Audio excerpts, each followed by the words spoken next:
Primera carta de Pedro, versículo 2.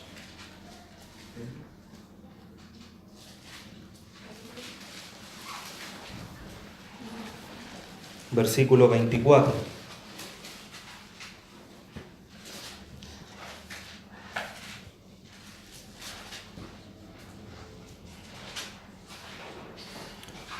Primera de Pedro 2, versículo 24.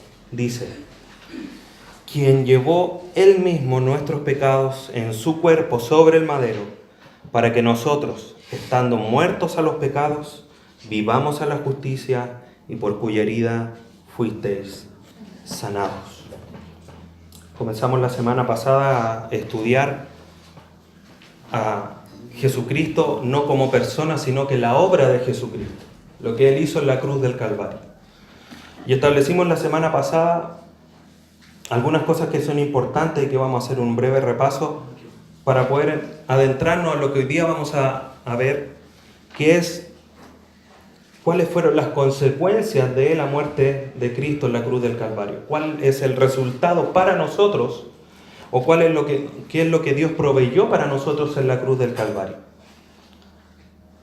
Y me gustaría comenzar repitiendo una frase de Paul Washer, y que a la luz de lo que hemos ido estudiando, de comprender a Jesucristo como persona, tanto hombre como Dios, y a la luz de su obra, creo que deberíamos examinarnos a la luz de esta frase, y al final de lo que hoy día estudiemos, sacar, cada uno una conclusión personal. Dice: cuando empezamos a entender quién es Cristo y lo que Él ha hecho por nosotros, no vamos a necesitar otra motivación. Cristo es suficiente. Entonces hemos comprendido, hemos entendido un poco mejor quién es Cristo en su persona, hombre, Dios, y lo que ahora ha hecho por nosotros en su obra, lo vamos a terminar de comprender el día de hoy. Así que si hay cualquier otra motivación extra a lo que Jesucristo es, a lo que Jesucristo hizo, hoy día debería quedar completamente de lado, porque Cristo es suficiente. No necesitamos otra cosa. Y la semana pasada establecíamos cuál era la condición del hombre, y llegamos a la conclusión que esa condición del hombre es que está totalmente depravado. Romanos 3, del 10 al 12, es claro en decirnos, el pasaje es más largo y da muchas más características, pero solamente los dos primeros versículos, o sea, el versículo 10 al 12 de Romanos 3 dice, como está escrito: no hay justo, no hay ningún uno, no hay quien entienda, no hay quien busque a Dios. Todos se desviaron, a una se hicieron inútiles. No hay quien haga lo bueno, no hay ni siquiera uno. Y si uno sigue leyendo los versículos, es aún más claro. Pero con estos 3 versículos podemos establecer que la condición del hombre antes de Jesucristo es una condición deplorable, de depravación completa, que no había posibilidad de que se acercase a Dios. No había opción. Y esta condición hacía que el hombre estuviese esclavo del pecado, porque estaba muerto, estaba separado de Dios. Desde Génesis 3, cuando Dios lo expulsó del huerto del Edén por haber desobedecido lo que Él había ordenado, desde ese momento apareció la muerte. La muerte es un estado de separación. Dios los expulsó del huerto del Edén, y desde ese momento en que los expulsó del huerto del Edén estaban separados de Dios. No había relación especial como sí lo había antes del pecado. Adán y Eva, ahí en el huerto, Dios se paseaba, conversaban con Él, pero esa relación se rompió. Y Romanos 3 es claro, es decir, por cuanto todos pecaron, están destituidos de la gloria de Dios. Y esa es la condición del hombre antes de Jesucristo. Esclavos del pecado, esclavos de la muerte, de esta condición de separación de Dios, la muerte espiritual. Y por eso era necesario que Jesucristo entregara su vida. ¿Por qué era necesario? Porque así lo establece Dios. para que los pecados fuesen perdonados en el Antiguo Testamento, en las leyes sacrificiales, tenía que haber derramamiento de sangre. Tenía que ser derramada su vida del animal. Había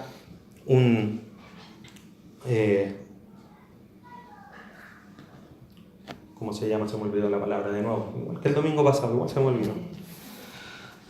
El hombre ponía su mano sobre el animal para, no es como traspasarle, sino que muchas gracias, se identificaba con el animal, con el que llevaba el sacrificio, con el cordero, con el animal que llevase. Y ese animal era sacrificado, se derramaba su sangre, y lo que el hombre tenía que comprender, y de cierta forma el hombre comprendió en esa época, que era donde él se estaba identificando con el sacrificio, y el sacrificio era muerto, era porque él merecía la muerte. Él tenía que derramar su sangre por los pecados que había cometido. Pero eso hacía que hubiésemos tenido que morir todos. Y eso era solamente un símbolo de que Jesucristo tenía que entregar, tenía que haber un sacrificio perfecto. Nosotros personalmente no podíamos entregarlo, porque somos imperfectos, estamos en pecado. Por eso era necesario que Cristo descendiera del cielo, como dice Filipenses 2, siendo semejante a Dios. No escatimó el tener esa condición, tener su gloria, tener el poder, tener la autoridad. Descendió, tomó la forma de siervo.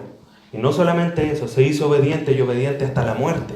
O sea, no solamente se vino a ser hombre para vivir entre nosotros, la buena onda, sino que se hizo obediente hasta la muerte. Igual como pasó en Génesis 3. Isaac iba con su padre Abraham a hacer el sacrificio que Dios le había pedido. Isaac no tenía idea.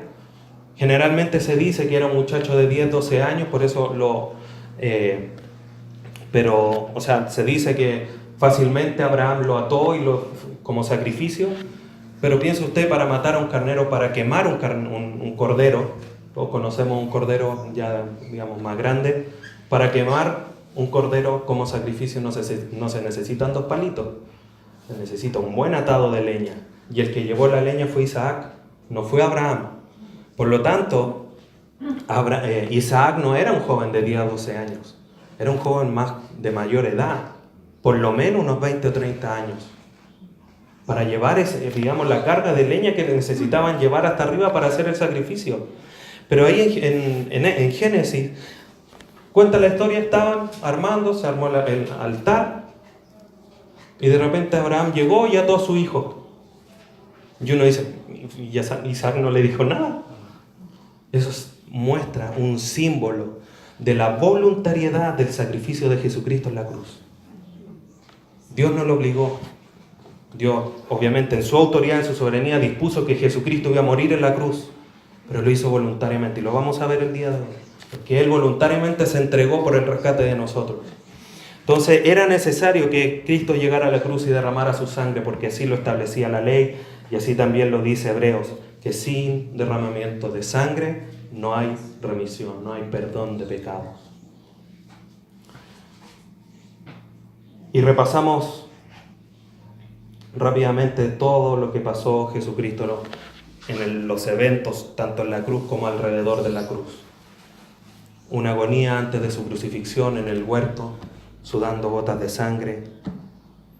Su arresto, llevaron como si fueran a arrestar al más vil de los malhechores, con espadas, con cadenas, con látigos. Su juicio con testigos falsos ante Pilato, que dijo no encuentro nada malo, pero lo intercambió por un asesino. Después lo mandaron a flagelar, tenían que pegarle un par de azotes y lo terminaron desfigurando. Su crucifixión entre medio de 2 malhechores, siendo él inocente. Y aún en sus últimas palabras mostrando el deseo de cumplir la palabra de Dios. Estaba ahí en la cruz y vio el vinagre.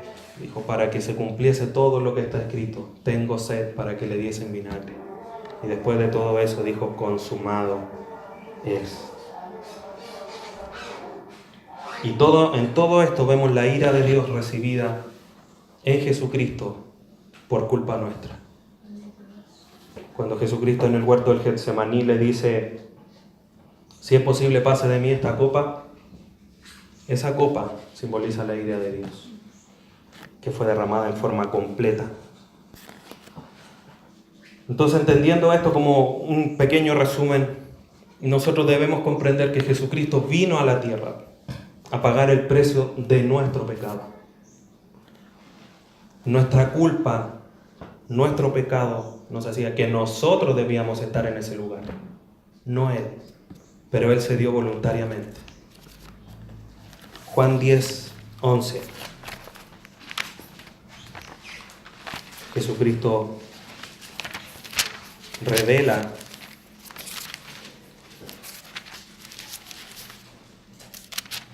esta realidad.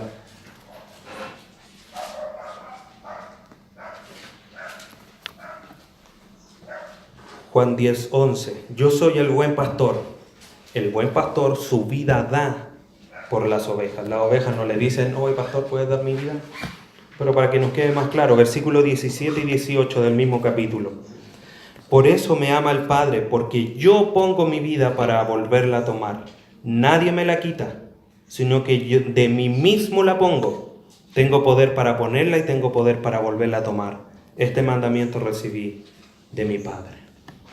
Jesucristo voluntariamente vino a entregarse por cada uno de nosotros. Y como comentábamos, tenemos ahí un pequeño símbolo, una pequeña luz de lo que Jesucristo iba a hacer ahí en la historia de Isaac en el Antiguo Testamento. Y como lo conversábamos, su muerte era la única forma de quitar el pecado. No había otra manera, porque Dios así lo había establecido. Hebreos 9:12.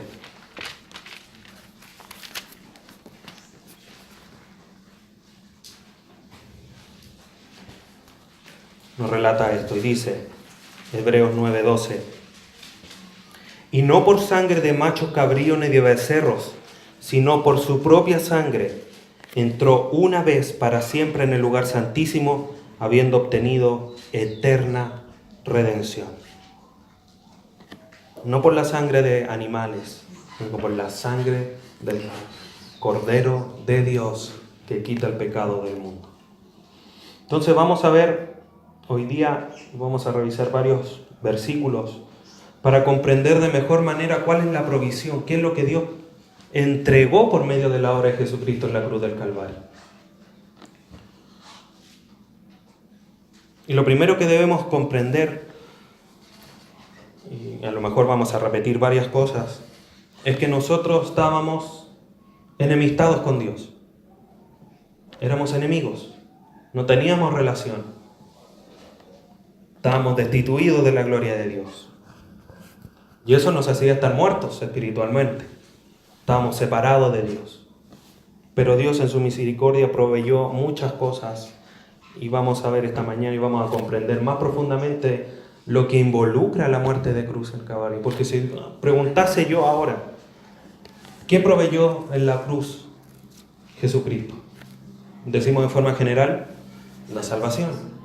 Pero hay muchas cosas más, detalles que nos hacen comprender y afirmar nuestro fundamento.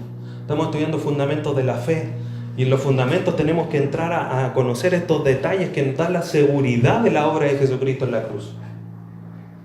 Vamos a 1 de Pedro capítulo 3.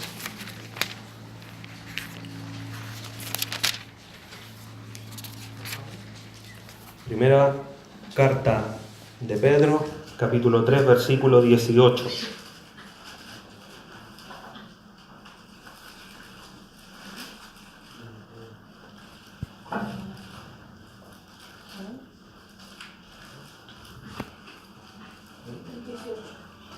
Primera de Pedro 3:18, porque también Cristo padeció una sola vez por los pecados, el justo por los injustos, para llevarnos a Dios, siendo la verdad muertos en la carne, pero vivificados en espíritu. Nuestra condición de lejanía con Dios era muerte espiritual. Esa era nuestra condición. Pero Jesucristo, que llevó nuestros pecados, hizo que hoy día podamos estar vivos. Por lo tanto, Hacemos una simple ecuación. Si estar muertos es estar separados de Dios y hoy día estamos vivos, estamos juntos con Cristo, juntos con Dios. Esa separación ya no existe. Jesucristo la suplió y ahora estamos juntos con Él. Y esto solamente por medio de un sacrificio perfecto que hizo Jesucristo, el justo por los injustos. ¿Y cómo nos damos cuenta de esto? De que ese abismo que existía ya no existe, porque Cristo, Dios, mora en nosotros, no en otro lugar.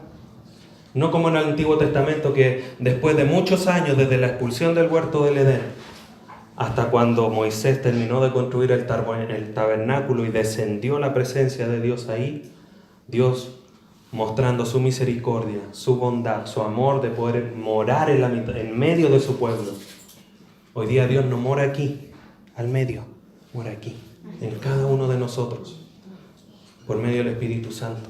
Y eso es una gran muestra de que esa separación ya no existe.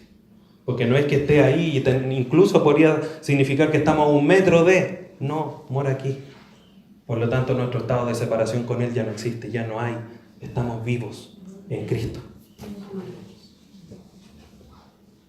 Segunda a los Corintios, capítulo 5.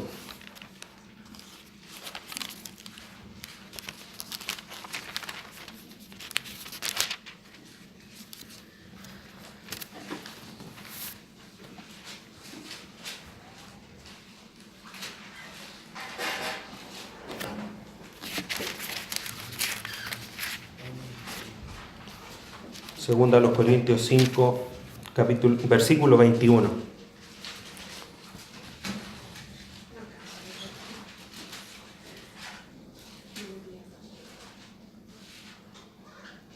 Al que no conoció pecado, por nosotros lo hizo pecado, para que nosotros fuésemos hechos justicia de Dios en Él. Al que no conoció pecado, por nosotros lo hizo pecado. Aquí vemos algo que es interesante y que es muy profundo, que es el principio de imputación. Nosotros éramos culpables, y ahí no hay vuelta que darle. Pero Dios era inocente. Jesucristo era inocente. Pero Dios lo hizo pecado para que nosotros en Él fuésemos hechos justicia de Dios. Dios tomó nuestro lugar. Dios le imputó nuestros pecados. Tú vas a morir por el pecado de todos estos millones que vas a rescatar de aquí hasta cuando vuelvas. Y Él fue nuestro sustituto en la cruz, llevando todos nuestros pecados.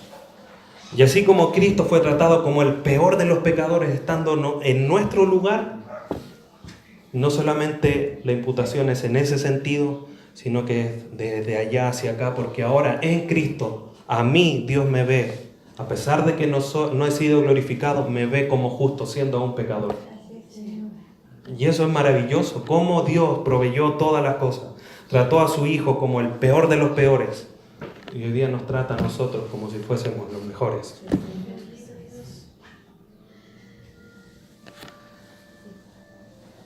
Él llevó nuestros pecados para que hoy día nosotros nos pudiésemos vestir de justicia. Y si no fuese por ese sacrificio, hoy día nosotros no podríamos ser salvos. Si no fuese completa la obra de Cristo, ¿qué daríamos nosotros si seguimos siendo pecadores? No podemos entregar nada. Y lo que hacemos, lo hacemos porque Dios pone en nosotros el querer como el hacer. Gálatas, capítulo 1.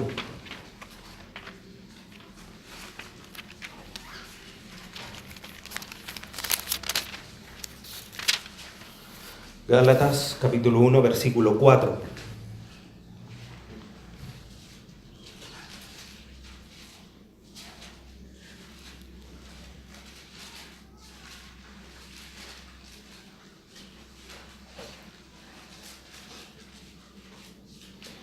Gálatas 1:4, el cual se dio a sí mismo por nuestros pecados para librarnos del presente siglo malo, conforme a la voluntad de nuestro Dios y Padre.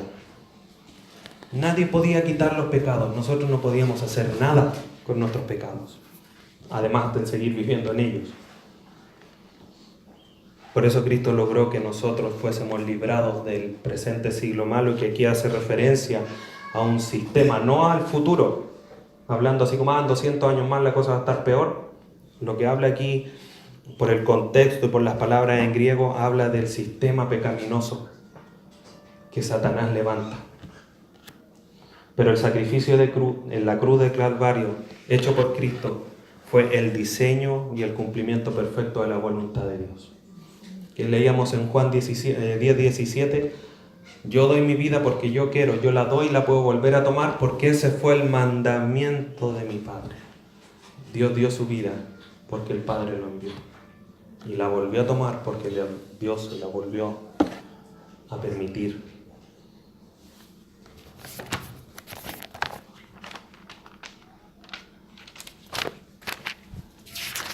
Isaías 53.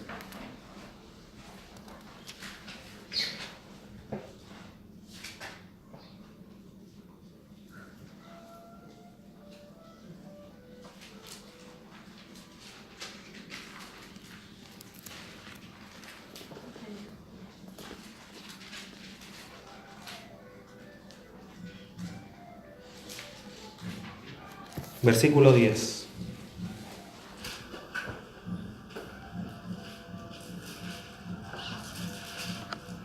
Mire lo que dice.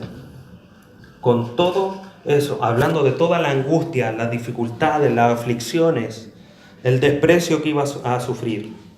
Pero mire lo que dice. Con todo eso, Jehová quiso quebrantarlo, sujetándole a padecimiento. Cuando haya puesto su vida en espesor por el pecado, verá linaje, vivirá por largos días y la voluntad de Jehová será en su mano prosperada. Cristo vino en forma voluntaria a cumplir la voluntad de su Padre, de dar su vida por cada uno de nosotros. ¿Para qué? Para librarnos del siglo malo, del sistema pecaminoso que Satanás levanta para tener a todos cegados y cauterizadas sus conciencias y cautivos del pecado. Pero Dios nos rescató de eso, solamente por su voluntad, por ninguna otra cosa.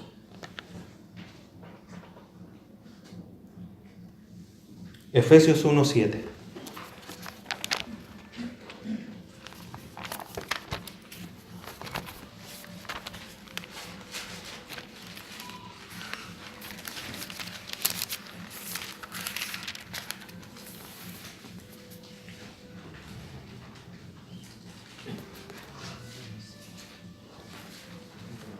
Cristo nos reconcilia, la separación que había ya no existe. Dios vive en nosotros, nos libra no solamente del mal de afuera, sino que también nos libra de nuestro mal. Efesios 1:7. En quien tenemos redención por su sangre, el perdón de pecados según las riquezas de su gracia.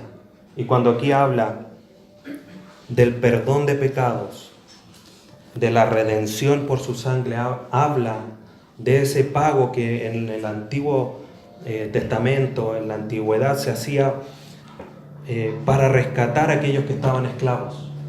Se tenía que pagar un precio. ¿Cuánto vale este esclavo? En mi caso, $1 o menos, medio peso. Pero Dios pagó ese precio por cada uno de nosotros en la cruz. Rescató. Es como que le hubiese dicho a Satanás: ¿cuánto valen todos ellos? Todo esto. Ahí está mi vida. Ahora me pertenecen. Son míos. Él nos compró con el sacrificio. Y nos liberó de la condición de pecado, de nuestro pecado, en la cruz del Calvario, por medio de su sangre. Nos compró nuestra libertad y nos sacó de la esclavitud del pecado. ¿Para qué seguir sirviendo el pecado entonces? Es una buena pregunta. Entonces, si ya no estamos esclavos del pecado y tenemos libertad, es obvio que Cristo también no solamente nos libertó de nuestro pecado, sino que también nos libertó de la esclavitud del pecado. Romanos 6, 6 y 7.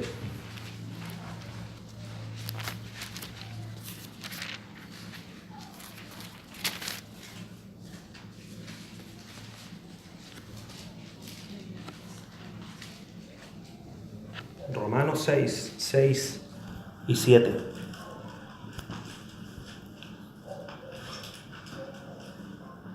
Sabiendo esto, que nuestro viejo hombre fue crucificado juntamente con él, para que el cuerpo del pecado sea destruido, a fin de que no sirvamos más al pecado. Porque el que ha muerto ha sido justificado del pecado. Y aquí cuando Pablo, que le habla a los romanos, le dice que nuestro viejo hombre, no habla de que fueran solamente los ancianos los que tenían una edad avanzada, sino que se está refiriendo a aquello que está desgastado y que es inservible. ¿Cuál era la condición del hombre en Romanos 3? Ni un justo, no había bueno, se hicieron inútiles, no hay quien haga algo bueno. Esa era nuestra condición. Esa era la condición del viejo hombre. Y que Dios en la cruz del Calvario nos liberó de ser inservibles.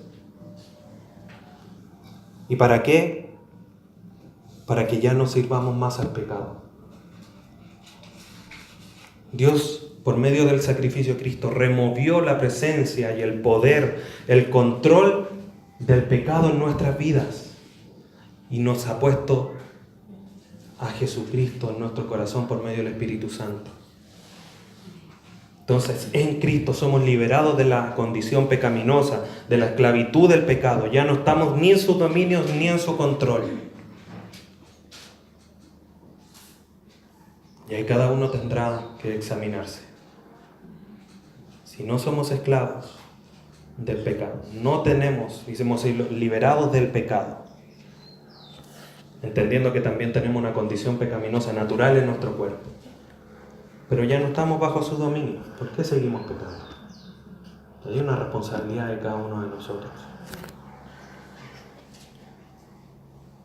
Pero hay un versículo que resume todo esto. Vimos en profundidad, Dios nos rescató, nos liberó del pecado, nos hizo ahora aceptos ante Él por medio de su Hijo. Vive en nosotros, nos perdonó el pecado, nos libertó de la esclavitud del pecado. ¿Y cómo se resume eso? En que hemos sido reconciliados con Dios. Si todo eso anterior que hemos visto no hubiese sido quitado por Jesucristo, no podríamos estar reconciliados con Dios, porque Dios odia el pecado y odia también al que lo hace. Romanos 5:10, una hoja atrás.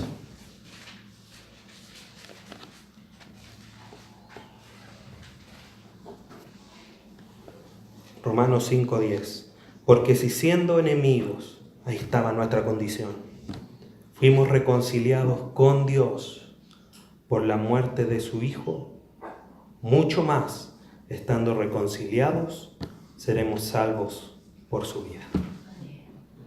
Y eso es lo primero que Dios proveyó en la cruz del Calvario, la reconciliación con Él mismo. Él sabía que no teníamos que ofrecer, que íbamos a llegar. No podíamos llegar con nada. Todas nuestras justicias eran como trapos de inmundicia. Por eso Él vino y reconcilió consigo al mundo.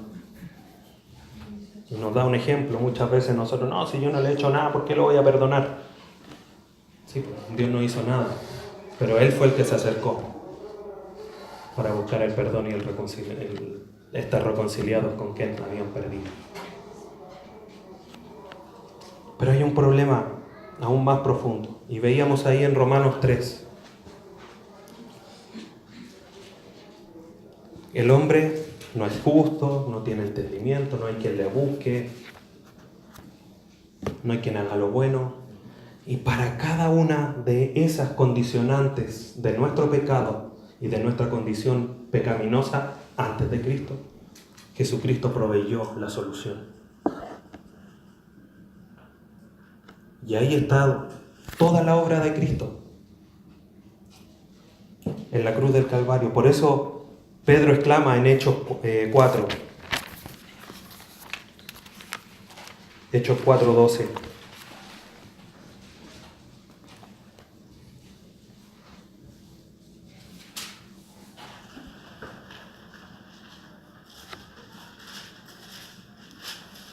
Pedro exclama: y en ningún otro hay salvación, porque no hay otro nombre bajo el cielo dado a los hombres en quien podamos ser salvos. Y no solamente Dios nos salva y nos hace aceptos en Él ante Dios, sino que nos cambia profundamente. Cuando Corintios dice: el que está en Cristo, nueva criatura es, las cosas viejas pasaron y aquí son todas hechas nuevas, tiene que ver con lo que vamos a ver ahora.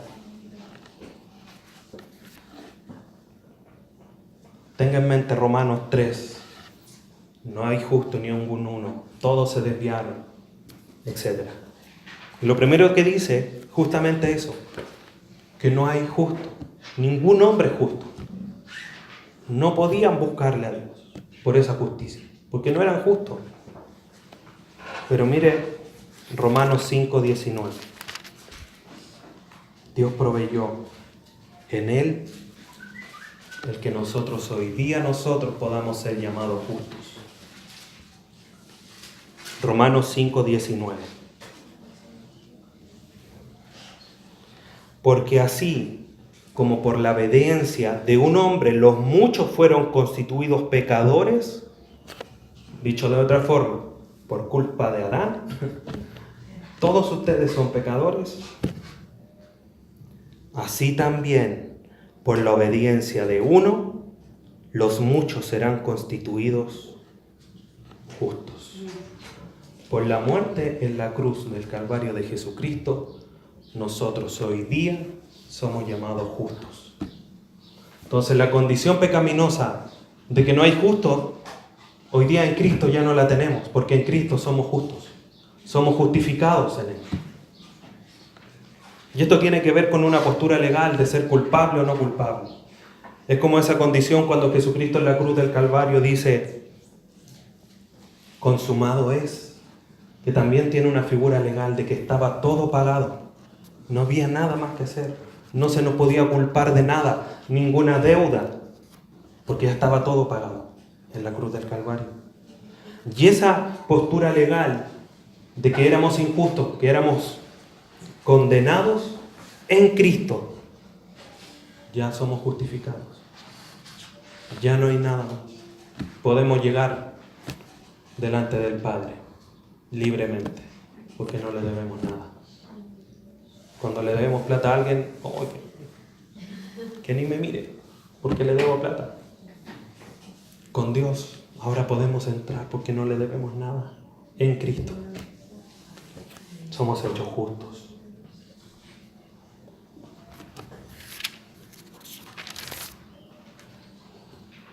Dice: no hay justo ni un uno, no hay quien entienda.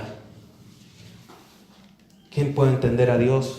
El mismo Romanos dice que las cosas espirituales han de discernirse espiritualmente y que el hombre natural no las puede comprender. Por esa razón, nosotros estábamos ahí. Nosotros no teníamos entendimiento para decir: hay un Dios, tengo que... No teníamos esa capacidad.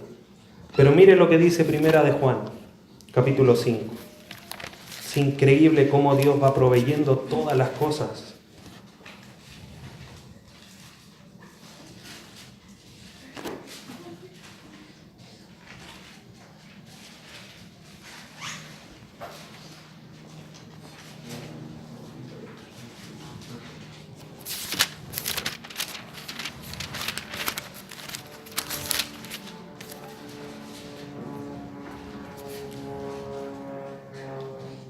Primero de Juan 5:20. Pero sabemos que el Hijo de Dios ha venido. ¿Lo sabemos? Amén. Y mire lo que provee Dios. Sabemos que el Hijo de Dios ha venido y nos ha dado entendimiento para conocer al que es verdadero, y estamos en el verdadero, en su Hijo Jesucristo. Este es el verdadero Dios y la vida eterna. La encarnación de Cristo y la muerte en la cruz del Calvario nos da la certidumbre de esto.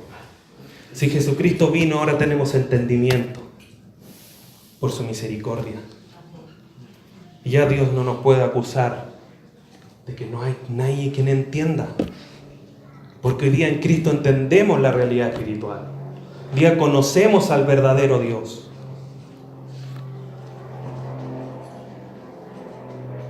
Como dijo el mismo Juan en el Evangelio,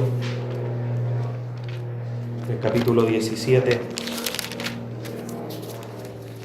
Jesucristo dice: y esta es la vida eterna, que te conozcan a ti, el único Dios verdadero, y a Jesucristo, a quien has enviado. Y hoy día eso nosotros lo podemos comprender por Jesucristo, porque Él ha venido. Si no, no podríamos comprenderlo.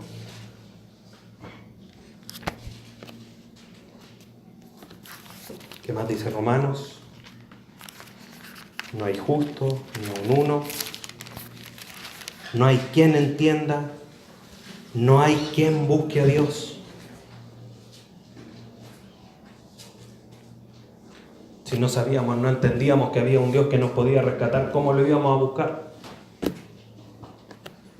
Estaba la creación ahí mismo y no nos dábamos cuenta. Pero mire lo que dice Lucas 19.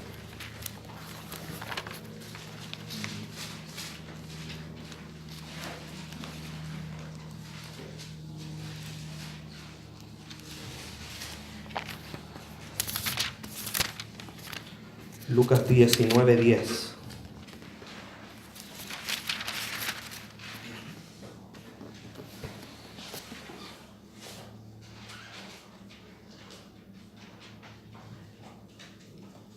No buscábamos a Dios, no sabíamos dónde.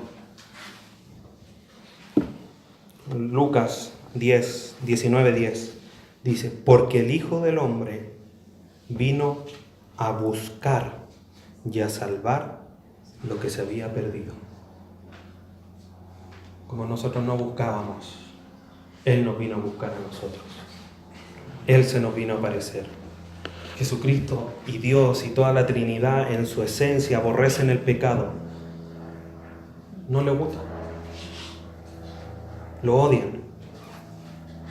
Pero también, de cierta forma, aborrecen las consecuencias de eso, que es que el hombre tenga una maldad eterna en el infierno, pagando por ese pecado. Él no quiere que los hombres pequen, no quiere que nadie se pierda, quiere que todos procedan al arrepentimiento.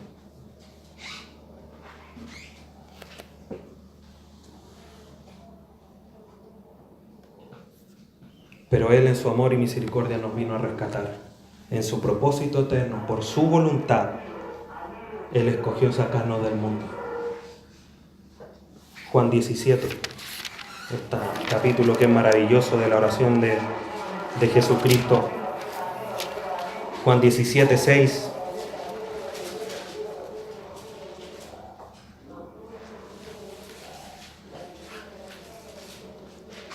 Jesucristo orando al Padre le dice: he manifestado tu nombre a los hombres que del mundo me diste. Los hombres que del mundo me diste. Tuyos eran y me los diste y han guardado tu palabra. Eran del mundo, pero tú me los diste. Ya no son del mundo. Eran tuyos, ahora son míos. Y el resto quedó abandonado a las consecuencias de su propio pecado. Cantábamos recién: ¿por qué Dios nos da de su favor si somos igual o peor de pecadores que tantos que están afuera? Pero Dios nos rescató, nos sacó del mundo, solamente por el puro afecto de su voluntad, y los demás los dejó a consecuencia de su desobediencia y del pecado. ¿Por qué? No lo puedo entender. No lo podemos entender. Pero no le buscábamos y Dios se nos apareció y nos rescató.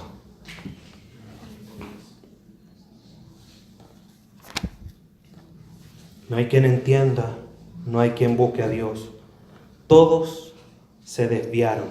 Cuando uno se desvía, ¿qué hace? Se aleja. Si tengo que llegar allá y me desvío, me voy a dar una vuelta muy larga y quizás muchas veces no llego al destino. Pero mire, Dios no solamente salió a nuestro encuentro, sino que nos acercó. Primera de Pedro 2:25.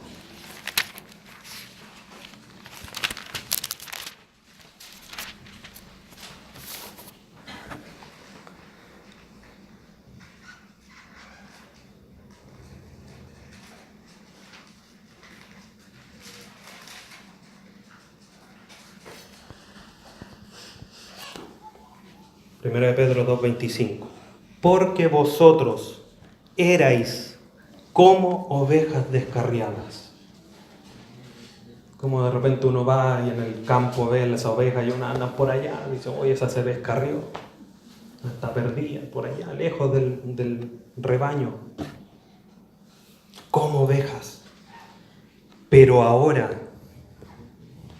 por Cristo, habéis vuelto al pastor y obispo de vuestras almas.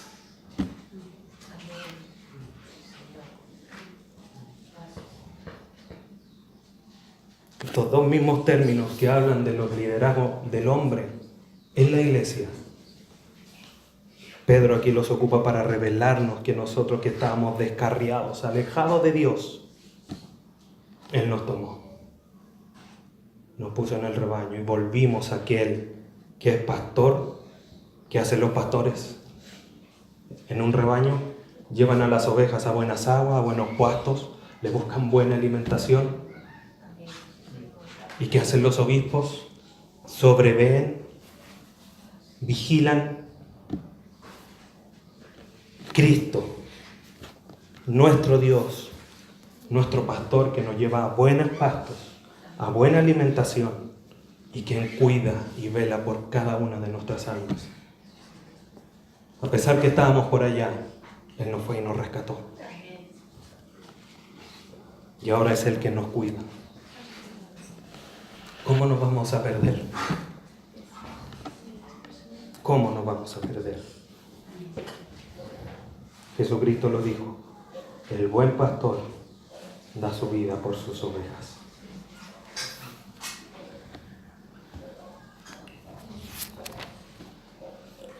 No hay justo, no hay quien entienda, no hay quien busque a Dios. Todos se desviaron, a una se hicieron inútiles. Si hay algo inútil en la casa, ¿qué se hace habitualmente? Se bota, se desecha. Pero en Cristo ya no somos inútiles. Segunda de Pedro, capítulo 1.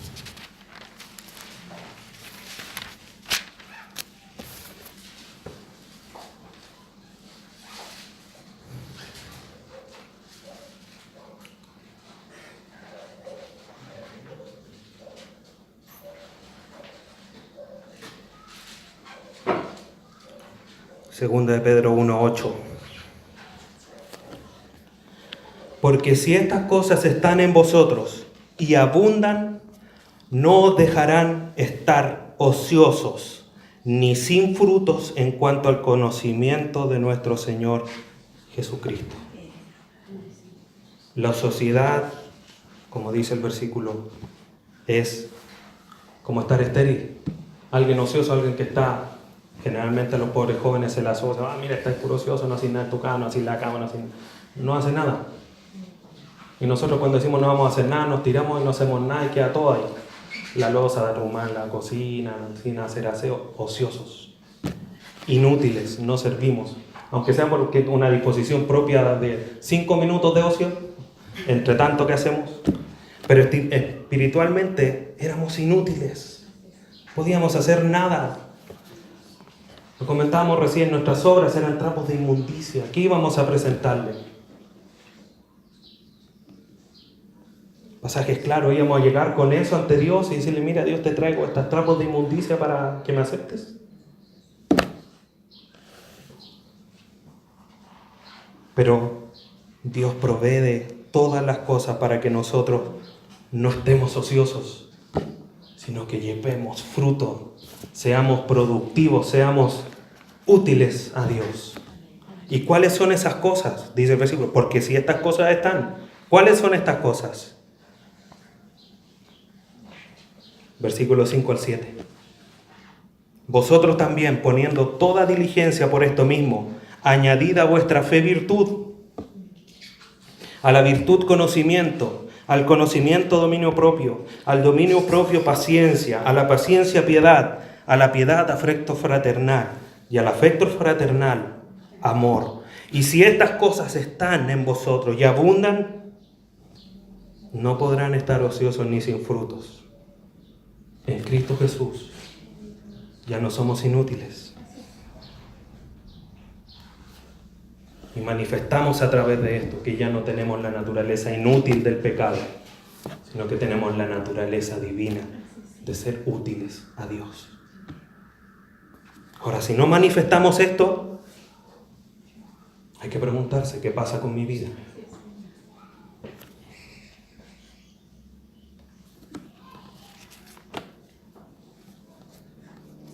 No hay justo, no hay quien entienda, no hay quien busque a Dios. Todos se desviaron, a una se hicieron inútiles. No hay quien haga lo bueno, no hay ni siquiera uno. Si algo es inútil, ¿para qué sirve? Para nada. No podíamos hacer nada bueno. Pero mire para los que nos rescató Dios. Efesios 2.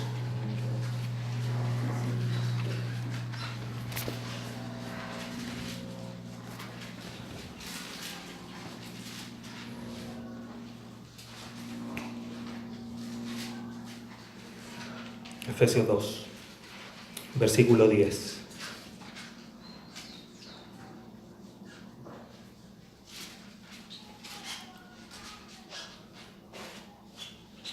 Porque somos hechura suya, creados en Cristo Jesús para buenas obras. En nuestra salvación hemos sido hechos nuevas criaturas. Las cosas viejas pasaron y aquí son todas hechas nuevas. Somos hechuras suyas, creados en Cristo Jesús para buenas obras, las cuales Dios preparó de antemano para que anduviésemos en ella. ¿Para qué? Para que no fuésemos inútiles, para que reflejáramos este cambio de condición pecadora a una condición de vida espiritual. Las obras no salvan a nadie, no pueden producir salvación. Pero sí son el resultado, son la muestra, son la garantía de quien las hace, de que ha cambiado su condición pecaminosa. Los pecadores no pueden hacer cosas buenas, hablando de la relación con Dios. Porque sí hay una condición de que pueden hacer cosas buenas porque reflejan la semejanza con Cristo. Y así lo revelan también los evangelios. Si ustedes, siendo malos, saben dar buenas dádivas a vuestros hijos, si alguien le pide un pez, no le dan una piedra, o una serpiente, si le piden pan, no le dan una piedra, ¿cuánto más vuestro Padre? Si los malos hacen eso, ¿cuánto más nosotros debemos reflejar a Cristo en el cambio de nuestra condición pecadora? Y esas obras Dios las preparó de antemano para que anduviésemos en ellas. Y Dios no nos puede decir cuando lleguemos arriba, no hiciste buenas obras.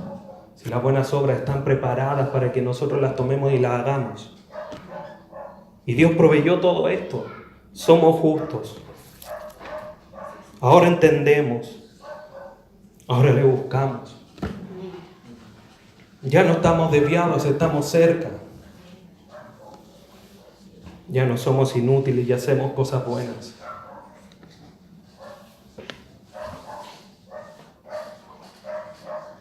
En Cristo somos liberados de la ley del pecado.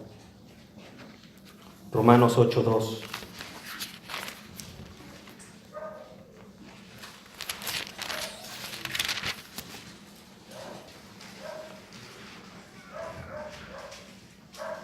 Porque la ley del Espíritu de vida en Cristo Jesús nos ha librado de la ley del pecado y de la muerte. La ley mosaica, la ley que Dios entregó a su pueblo antiguo, lo que hacía, a pesar que es buena, santa, perfecta, no salvaba al hombre, sino que le demostraba su condición pecaminosa. Le mostraba, si Pablo es claro y dice, si no fuera por la ley que dice no mentirás, no aborrecerás, no cometerás adulterio, no sabría que matar, robar y todas esas cosas eran pecados. Entonces lo único que hace es ponerme en un espejo y decir, soy pecador. Y bajo esa ley estamos todos condenados. No podíamos entregar nada. Pero en Cristo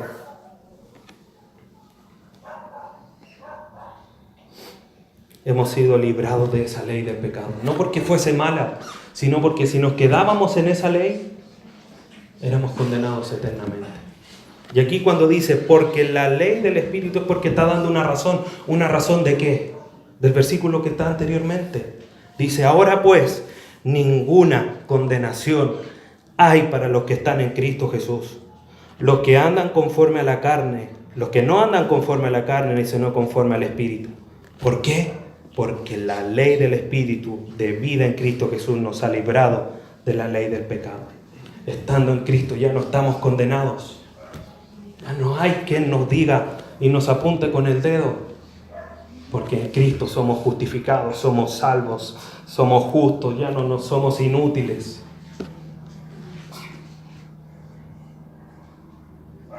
Antes de Cristo íbamos derechito a la muerte eterna.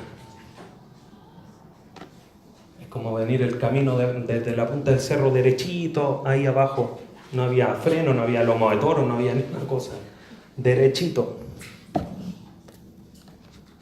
Pero Cristo nos apareció, nos habló, nos resucitó. Juan 5:24.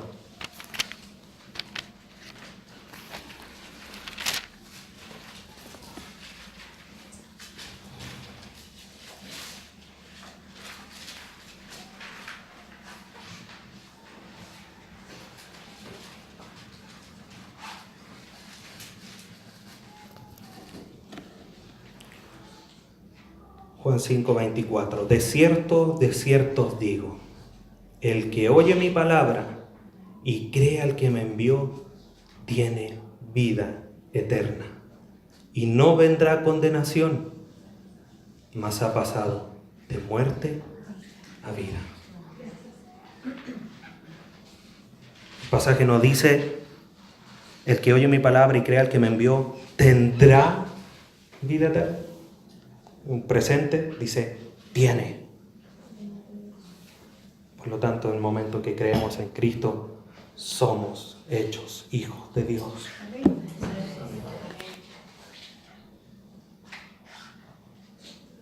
Cristo, estando en la cruz, recibió toda la copa de ira de Dios y que nosotros teníamos que recibir. Pero en Cristo tenemos el rescate. Seremos salvos de esa ira, que en el día de Jehová va a caer. Los profetas menores hablan del día de Jehová, que no hay un día tan terrible, no ha habido ni habrá un día como ese en la tierra. No habrá, pero por Jesucristo nosotros vamos a ser salvos de esa ira. Romanos 5:9.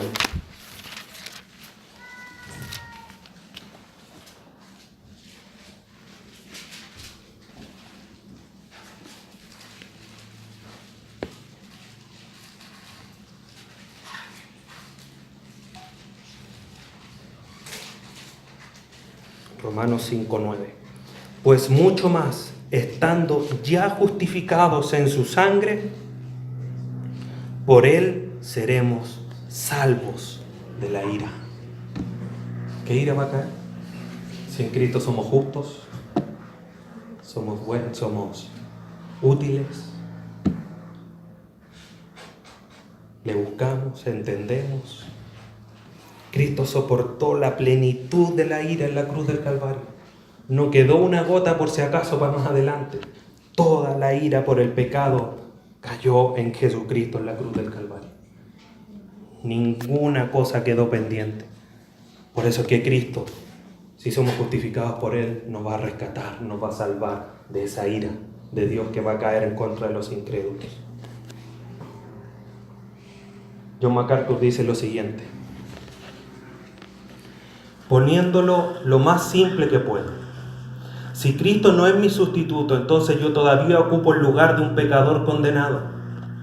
Si mis pecados y mi culpabilidad no son transferidos a Él y Él no los toma, entonces ellos permanecen en mí.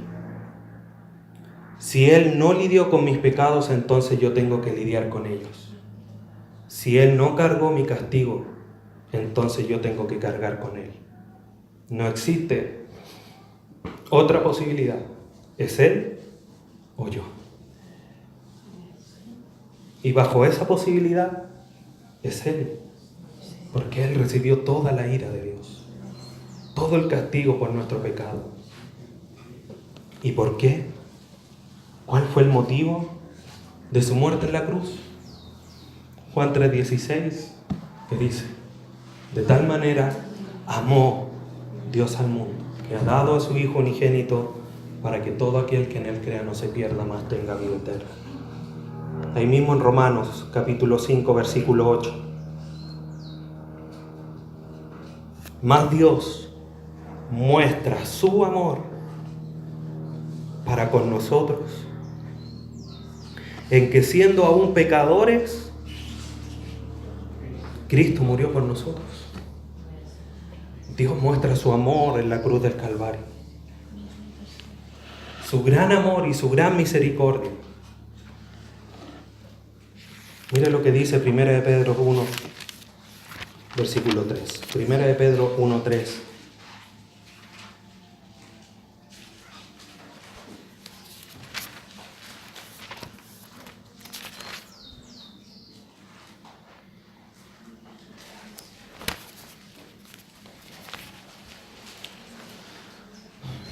Primera de Pedro 1:3. Bendito el Dios y Padre de nuestro Señor Jesucristo, que según su grande misericordia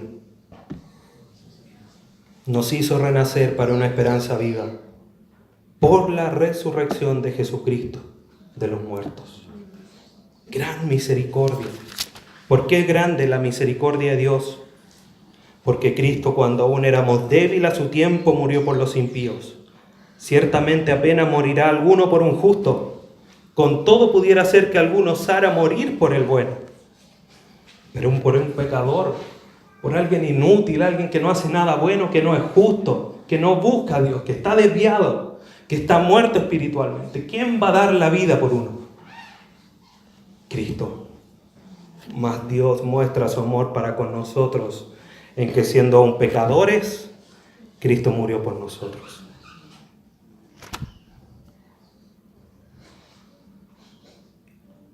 Cristo en la cruz, para ir terminando, terminó sin lugar a duda la obra redentora del hombre. Todo lo que había que pagar, Cristo lo pagó ahí.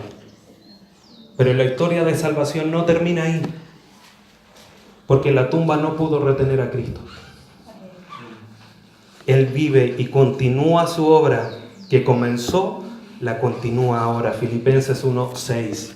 El que comenzó la buena obra la terminará hasta el día de Jesucristo. Si nosotros tenemos un Mesías muerto, no nos sirve para nada, porque un Mesías muerto no salva a nadie. Mire lo que dice Romanos 1:4.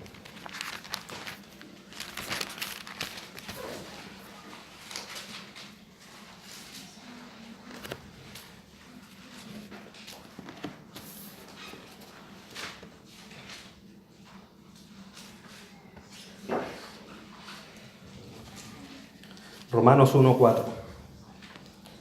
Que fue declarado Hijo de Dios con poder, según el Espíritu de Santidad, por la resurrección de entre los muertos. ¿Por qué fue declarado Hijo de Dios con poder? Por la resurrección de entre los muertos. ¿Quién fue ese personaje? Jesús fue declarado Hijo de Dios. ¿Por qué muchos creyeron? Porque lo vieron resucitar, vieron con poder, vieron el accionar de su Espíritu Santo, y por eso muchos lo reconocieron como Hijo de Dios. Nadie puede llamar al Señor Señor si no es por el Espíritu Santo. Muchos le decían: ay, si eres el Hijo de Dios, sálvate, bájate de la cruz y sálvate a ti mismo. De aquí de afuera, de esas gargantas muertas en pecado. Pero Pablo aquí le dice a los romanos que en Jesucristo, que le había dado toda la autoridad, Él es reconocido como el Hijo de Dios por la resurrección. Si Dios no lo hubiese resucitado por medio del Espíritu de Santidad, nosotros estaríamos aquí haciendo cualquier cosa, haciendo el loco, porque esto no tendría sentido. Era necesario que resucitara. Primera carta a los Corintios, capítulo 15.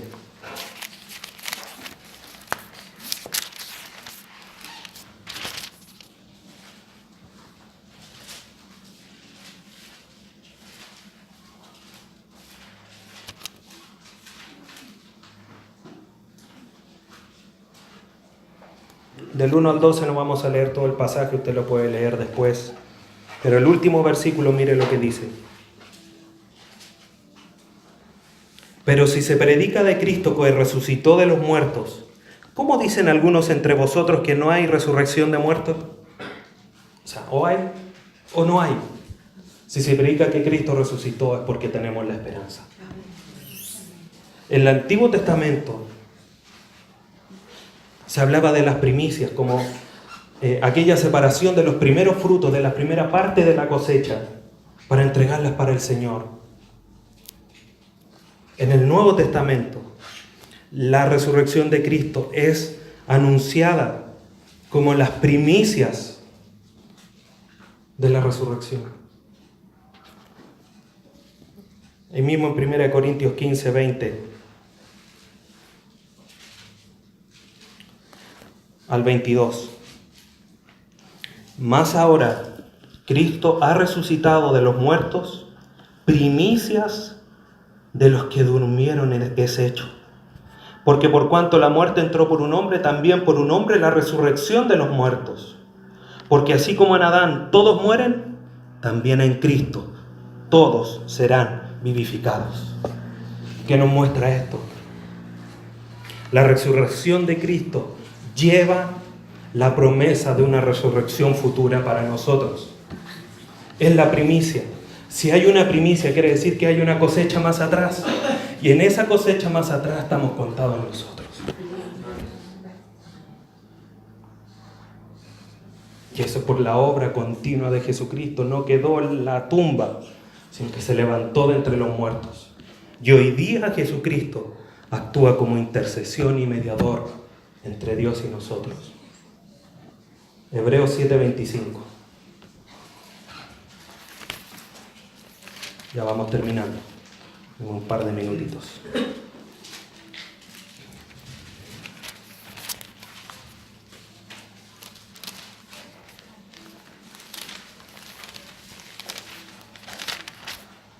Hebreos 7:25.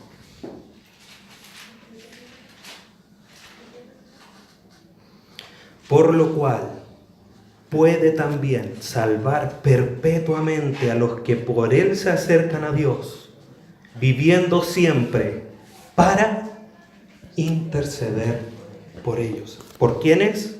Por los que se acercan a Dios. Ahora nosotros en Cristo podemos acercarnos a Él, podemos buscarle. Antes no lo hacíamos, ahora sí lo podemos hacer. Primera Timoteo capítulo 2. Primera Timoteo 2.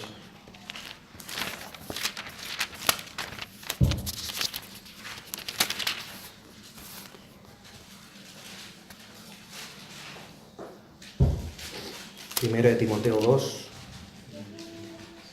versículo 5.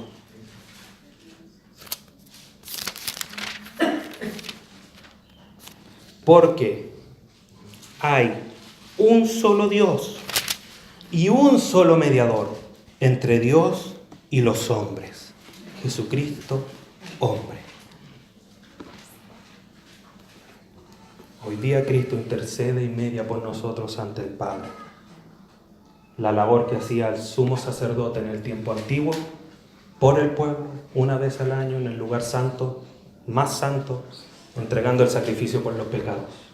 Ahora Cristo está ahí en el lugar más santo, allá en la eternidad, eternamente, por siempre, intercediendo por nosotros, cumpliendo el ministerio de gran sumo sacerdote. Hebreos 4:14.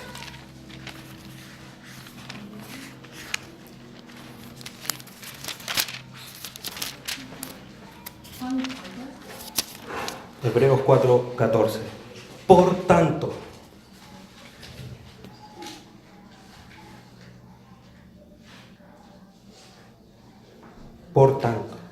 teniendo un gran sumo sacerdote que traspasó los cielos, Jesús, el Hijo de Dios, retengamos nuestra profesión.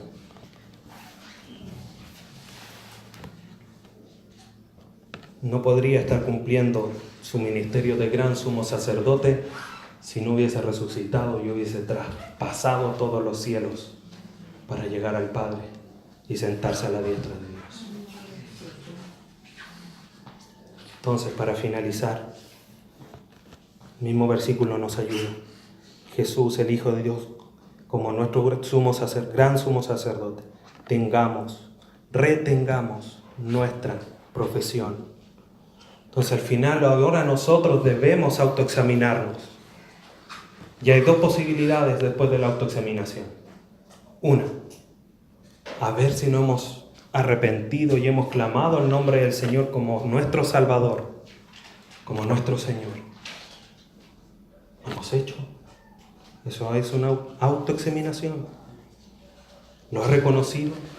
Todo esto que me está dando, no solamente la salvación, con todos estos detalles preciosos que hoy día me hacen comprender toda la maravillosa provisión de Dios en la cruz del Calvario para nosotros.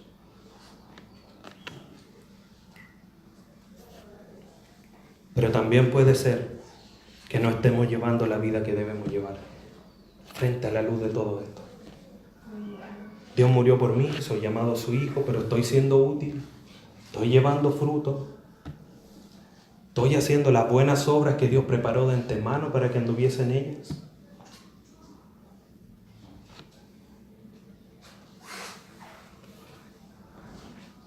Voy a volver a leer la frase de Paul Washer porque ahora tiene más sentido.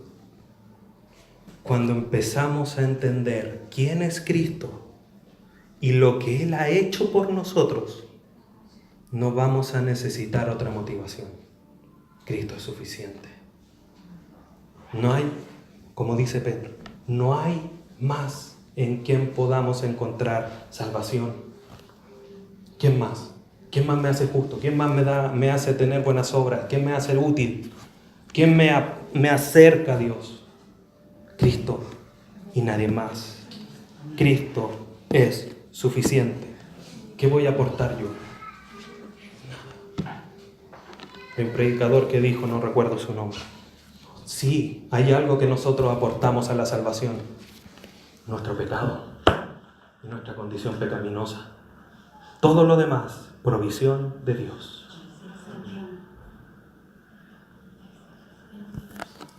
La gloria es para nuestro Dios. Y hermanos, ahora comprendiendo de mejor manera la obra de Cristo, cada uno tiene que examinarse. En Cristo está todo lo que necesitamos.